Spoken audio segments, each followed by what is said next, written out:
క్రీస్తు ప్రతిదినం కార్యక్రమాన్ని వీక్షిస్తున్న ప్రతి ఒక్కరికి ప్రభువైన యేసుక్రీస్తు నామములో వందనములు. ఉదయకాల సమయంలో దేవుడి వాక్యం ద్వారా మాట్లాడుతున్న మాటలు కీర్తనలు 121వ అధ్యాయం 6వ వచనం చూసినట్లయితే, పగలు ఎండ దెబ్బైన నీకు తగలదు, రాత్రి వెన్నెల దెబ్బైన నీకు తగలదు.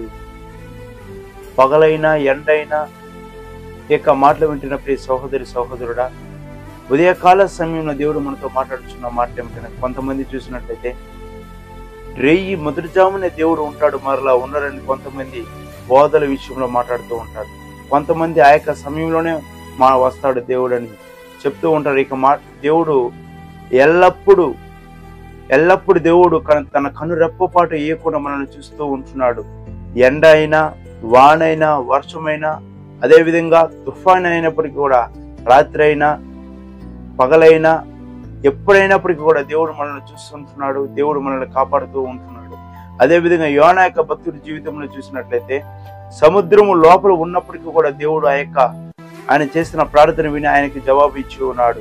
అదేవిధంగా ఇక మాటలు వింటున్న ప్రియ సహోదరి సహోదరుడా, నువ్వు ఏక పరిస్థితులు గుండా ఉంటున్నావో, అనారోగ్యం గుండా ఉంటున్నావా, లేకపోతే వ్యాధులు గుండా ఉంటున్నావా, లేకపోతే ఎవరికొని చెప్పుకోలేని స్థితి గుండా నువ్వు ఉంటున్నావా, లేకపోతే అప్పుల సమస్యలో ఉంటున్నావా, నాకైతే తెలియదు. కానీ ఇక మాటలు దేవుడు ఏ యొక్క వ్యక్తికి సూటిగా మాట్లాడుతున్నాడు నాకైతే తెలియదు. కానీ నా నోటిలో ఆయన యొక్క మాట ఉంచి మాటలు మాట్లాడుతున్నాడు. ప్రియ సహోదరి సహోదరుడా, దేవుడు ఎల్లప్పుడూ మనల్ని కాచి కాపాడే దేవుడు, ఎల్లప్పుడూ దేవుడు మనల్ని నడిపించే దేవుడు, ఎల్లప్పుడూ మనకు తోడే ఉండి ఆయన యొక్క దేవదూతలు కేరువులను మనకు తోడుగా వచ్చి మనం ఈ రోజున సజీవులకు ఉంటున్నామంటే ఆయన యొక్క కృప. మన యొక్క ఇష్టం కాదు, కానీ ఆయన యొక్క చిత్తం లేకుండా ఏ ఒక్కరు కూడా ఒక రోజు గడపలేరు, ఒక్క రోజు కూడా ఆహారం తినలేరని చెప్పి వాక్యం చెప్తున్నది.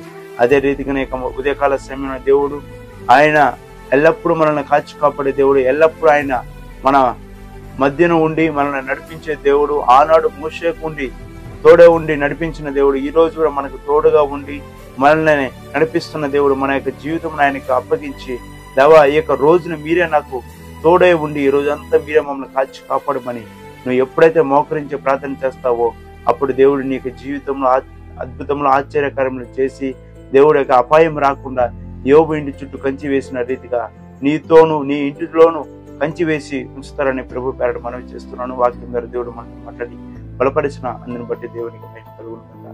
కళ్ళు మూసుకున్నట్లతో చిన్న ప్రార్థన చేసుకున్నాం. మహామౌలు మిక్కులుగా ప్రేమించిన పరలోకమున్న మా తండ్రి, ఉదయకాల సమయంలో మీరు మాతో మాట్లాడి బలపరిచిన అందుని బట్టి మీకు స్తోత్రములు.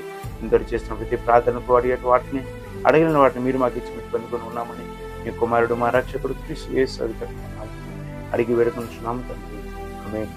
God bless.